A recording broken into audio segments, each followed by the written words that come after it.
Olá, meus queridos. Estamos aqui retornando com os acadêmicos do Tô Graduado.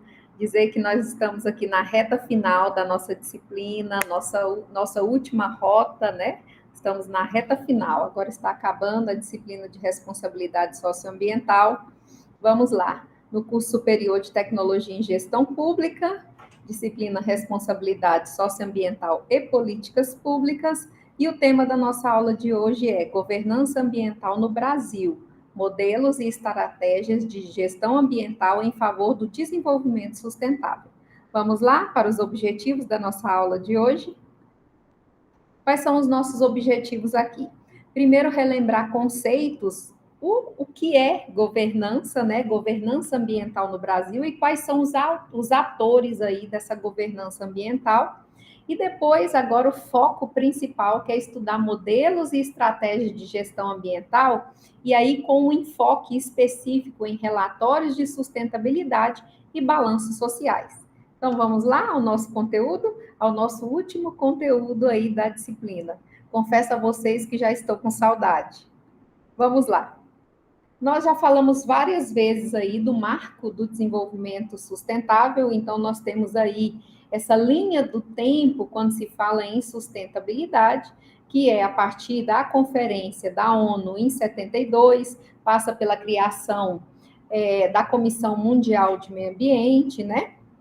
E desenvolvimento, também aquele relatório Nosso Futuro Comum, passa pela Conferência da ONU, ECO 92 e a nossa Agenda 21, depois nós tivemos a ECO Rio mais 20, Conferência de Paris, né, que é chamada de Conferência do Clima, que foi em 2015, e aí nós temos os Objetivos do Desenvolvimento Sustentável, que é chamado também, né, de Agenda 2030, por quê? Porque são os objetivos que nós vamos buscar alcançar a partir dos desdobramentos aí de todas aquelas metas que nós já estudamos, e esses objetivos eles devem ser alcançados até o ano de 2030. Então, a linha do tempo do desenvolvimento sustentável aí com esse conceito que a gente tem hoje, sempre lembrando que desenvolvimento sustentável é a gente conseguir atender às necessidades atuais, então, da comunidade, da sociedade atual, mas sem esquecer aí de reservar tudo aquilo que é necessário para que também as gerações futuras possam suprir aí as suas necessidades. Então, quando a gente fala em equilíbrio, né, o que é o equilíbrio? Nós temos aí aqueles 3 círculos que nós estudamos lá no início do nosso curso, que é o círculo social, o círculo econômico e o círculo ambiental. E o equilíbrio é a sustentabilidade, é você conseguir aí equilibrar e ter nos pontos de conexão aí desses 3 círculos, né, a gente ter um desenvolvimento que seja satisfatório. Então, vamos lá falar um pouquinho sobre governança ambiental, na verdade, relembrar um pouquinho sobre governança ambiental, né, e o que ela se refere. A governança ambiental, então, ela se refere à adoção de políticas públicas que sejam socialmente aceitas, abrangendo uma noção mais ampla que o conceito de governo. Então, é maior que isso. Ela engloba as interações entre a sociedade, Estado, mercado, direito, instituições e ações do governo, ligadas à promoção da qualidade de vida e do bem-estar, especialmente no que diz respeito ao equilíbrio do meio ambiente. Então, nós temos aí o que é a governança ambiental. E de uma forma mais prática, né, como é que isso é aplicado? Então, é o conjunto de ações, normativas, estruturas e procedimentos que possibilitam às pessoas, por intermédio de suas associações comunitárias e entidades da sociedade civil, a fiscalização e gestão democrática e aberta, tanto para entidades governamentais, quanto das políticas implementadas. Então, assim, de forma prática, a governança ambiental, ela nos permite aí esse olhar também de fiscalização de tudo que é feito pelo Estado nessas ações aí com essa intenção da sustentabilidade. Então, a gente segue aqui, o que nós temos, quais são as instituições, a gente está falando de atores, né? Quais são os atores aí da governança ambiental. A gente sabe que não é só o Estado. Então, nós temos diversos atores aí que compõem essa governança ambiental. Nós temos governo e instituições públicas, e aí inclui o quê? Governo local, estadual, nacional, órgãos governamentais especializados. Nós temos também organizações intergovernamentais, e aí a gente fala de entidades como a ONU, as agências especializadas, né?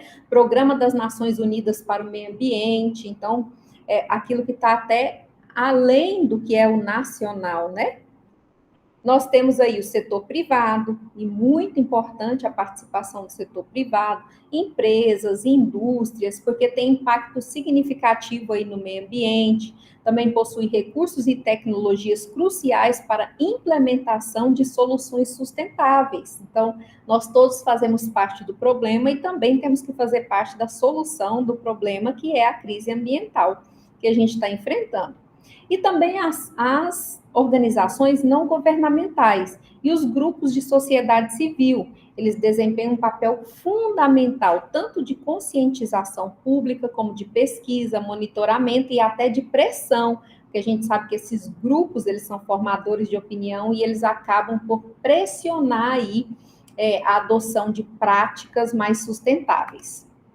Também nós temos comunidades locais e os povos indígenas, né? Por quê? Porque eles têm ali um conhecimento profundo dos territórios e uma relação direta com o meio ambiente, então eles também são atores aí dessa governança, e isso é essencial para a conservação ambiental.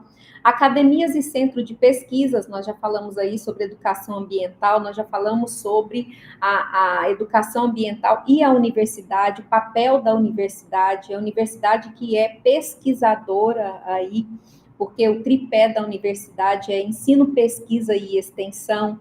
Então, universidades, institutos de pesquisa, cientistas, eles contribuem com conhecimento técnico, pesquisa e inovação para fundamentar ali políticas e práticas de governança ambiental. E agora nós temos aquilo que não quer calar, né, que até então não era ator, mas agora coloca tudo em evidência, que é a questão das mídias e dos influenciadores digitais, porque quer queira, quer não queira, eles acabam aí por intervir, porque são formadores de opinião. Então, eles não são tradicionalmente considerados atores da governança ambiental. De uma forma tradicional, eles não são atores da governança ambiental e diretamente eles não são. Mas a gente sabe que a mídia e todas essas influências digitais, elas têm um papel crescente na formação da opinião pública. Então, ainda que você diga que ela não é ator, porque ela não tem uma autonomia, mas ela seria minimamente um instrumento ali de formação da opinião pública. Ok, e aí o que nós temos, se você pensar comigo, qual que é a nossa intenção aqui nessa aula de hoje? É relembrar, volta nos objetivos para você ver, ó. Nós vamos relembrar conceitos e atores, e isso nós já fizemos, e agora nós vamos estudar modelos e estratégias de gestão ambiental.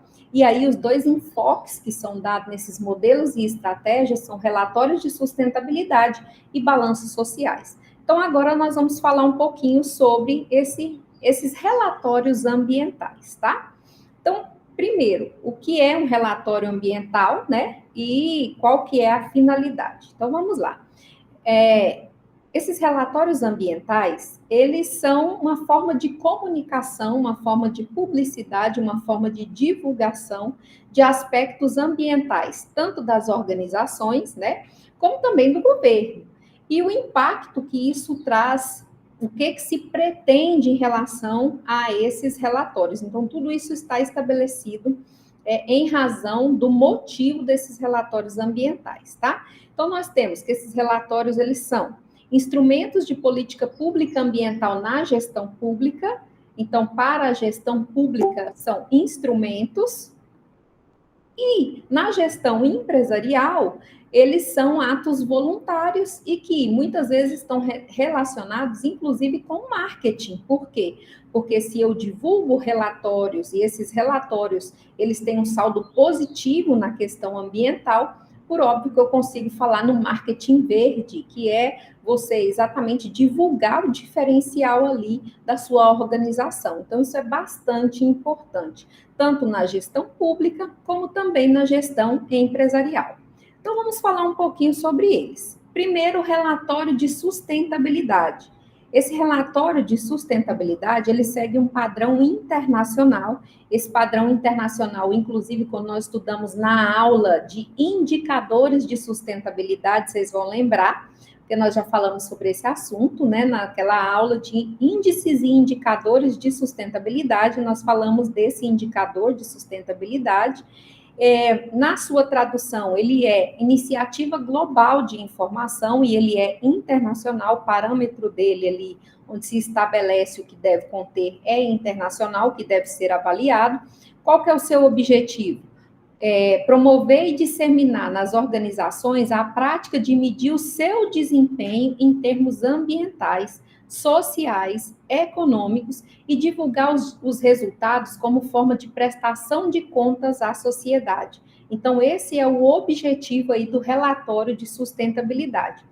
Nós falamos um pouquinho numa aula que, quando a gente falou de ética, eu falei para vocês, olha, o princípio da transparência na gestão pública é fundamental. E aqui a gente evidencia isso, a questão da transparência. Por quê? Porque a transparência, ela é um valor que, ao mesmo tempo, é um objetivo, né? É um valor e um objetivo, e ela é a base ali, onde se assenta todo o relatório, como mostram as diretrizes do GRI. Então, essas diretrizes do que deve ser avaliado, de como deve ser divulgado, tudo isso está vinculado à questão da transparência. A transparência enquanto valor, mas também a transparência enquanto objetivo.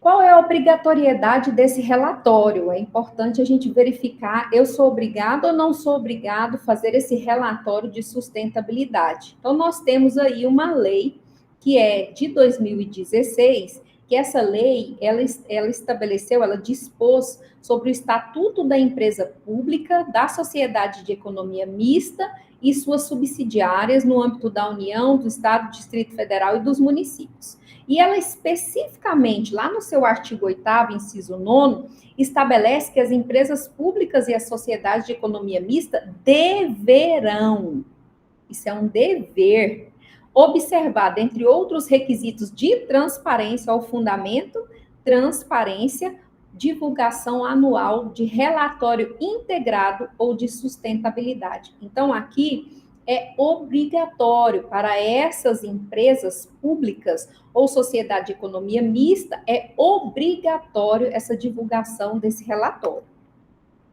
E a gente segue um pouco mais para verificar o que mais é obrigatório. Então, nós temos agora, recente, do final de 2023, a Comissão de Valores Mobiliários, ela baixou uma resolução, que é a resolução 193, que também trouxe uma obrigatoriedade, mas não uma obrigatoriedade imediata. Ela trouxe uma obrigatoriedade a partir de 2026. Então, o que nós temos agora também como obrigatório, para além ali das empresas públicas, né? Nós temos as companhias de capital aberto. Então, companhias abertas, fundos de investimento e companhias securitizadoras, que são regidas pela Comissão de Valores Mobiliários, elas devem elaborar e divulgar relatório de informações financeiras relacionadas à sustentabilidade, com base no padrão internacional recentemente emitido pelo Conselho Internacional de Padrões de Sustentabilidade. Então, nós temos aí um outro enfoque, nós temos até uma certa crítica, né? Ainda é muito recente e ainda não foi implantado, porque, num primeiro momento, é voluntário, então, a partir de 2024, essas empresas, essas companhias de capital aberto, fundo de investimento e securitizadoras, elas poderão, então, a partir de 2024, divulgar esse relatório com base aí nas diretrizes desse Conselho Internacional de Padrão de Sustentabilidade, padrões de sustentabilidade, mas a partir de 2026 vai se tornar obrigatório. Então, nós temos aqui isso estabelecido expressamente. Então, está lá, ó, a partir de 2024, vai ser o quê? Vai ser em caráter voluntário. No entanto, a partir de 2026, naquele exercício que a gente informa em 2027, então o exercício de 2026 informado em 2027, esse relatório será obrigatório para essas companhias. E aí nós temos uma discussão que surge a partir desse contexto, que é essa comparação mais de um relatório com mais de uma diretriz diferente, e aí se questiona se a questão da viabilidade. Então, nós temos aí o Conselho Internacional de Padrões de Sustentabilidade, e quando é traçado aí essas diretrizes, ela observa não a dupla materialidade. O que isso quer dizer? Ela direciona aqui ao mercado de capitais, ou seja, ela não exige, não traz toda a informação que deve constar nos documentos, mas somente aquelas que têm impacto financeiro. Se não tem impacto financeiro, não há necessidade. E nós temos aí o GRI, né, que traz a dupla materialidade, e que normalmente com base nessas diretrizes que são feitos os relatórios de sustentabilidade. Até então são feitos relatórios de sustentabilidade, como aqueles que são obrigatórios ali a partir da lei de 2016, e aqui nessa situação nós temos o quê? Descrever não apenas como a ESG impacta financeiramente o negócio, não é só isso, mas também como o negócio impacta pessoas e meio ambiente. Então, é como se nós tivéssemos aí, para esses relatórios, uma obrigatoriedade, um cumprindo uma diretriz, que tem dupla materialidade, e um outro aí, para essas empresas de capital aberto e tal, cumprindo uma diretriz que é em detrimento dessa dupla materialidade. Então, o olhar é mesmo um olhar econômico, né? E aí, então, para finalizar, nós temos os balanços sociais empresariais. O que são esses balanços sociais empresariais? É a empresa poder aí divulgar esse balanço social, e aí, normalmente, essa divulgação para a empresa, ele detalha a natureza de interações da empresa com o funcionário, abordando a qualidade das relações, a adesão a acordos sociais, a distribuição de resultados econômicos entre os colaboradores. Além disso, descreve o que mais? Como a organização se relaciona com a comunidade em geral e o meio ambiente, enfatiza sua contribuição ao bem-estar social e à sustentabilidade ambiental. Lembrando que, quando a gente fala em balanços sociais, num primeiro momento, esses balanços sociais, eles não estavam vinculados aí a diretrizes, mas agora eles seguem aí 3 modelos, um desses 3 modelos, e é um ato voluntário das organizações. Então, as empresas, né, quando se fala em gestão empresarial, e essa gestão empresarial, social e ambiental, essa adesão dessas empresas a divulgar esses balanços sociais, ou muitas vezes o próprio relatório aí de sustentabilidade, e nós temos 3 modelos. O modelo do Instituto Brasileiro de Análises Sociais, o modelo do Instituto Ethos. Se vocês lembrarem, nós estudamos, eu acho que na Rota 6, se eu não me engano, nós falamos sobre a gestão socioambiental e empresarial, e nós falamos sobre o Instituto Ethos. Eu até baixei ali um questionário do que é respondido ali pela empresa com as perguntas formuladas para se verificar a questão da sustentabilidade. E, por fim, o GRI, que é a base dos relatórios de sustentabilidade. Então, bom estudo aí a todos, né? Aqui eu me despeço de vocês, digo que já estou com saudades e espero encontrá-los aí novamente. Esse é nosso último módulo. Até breve.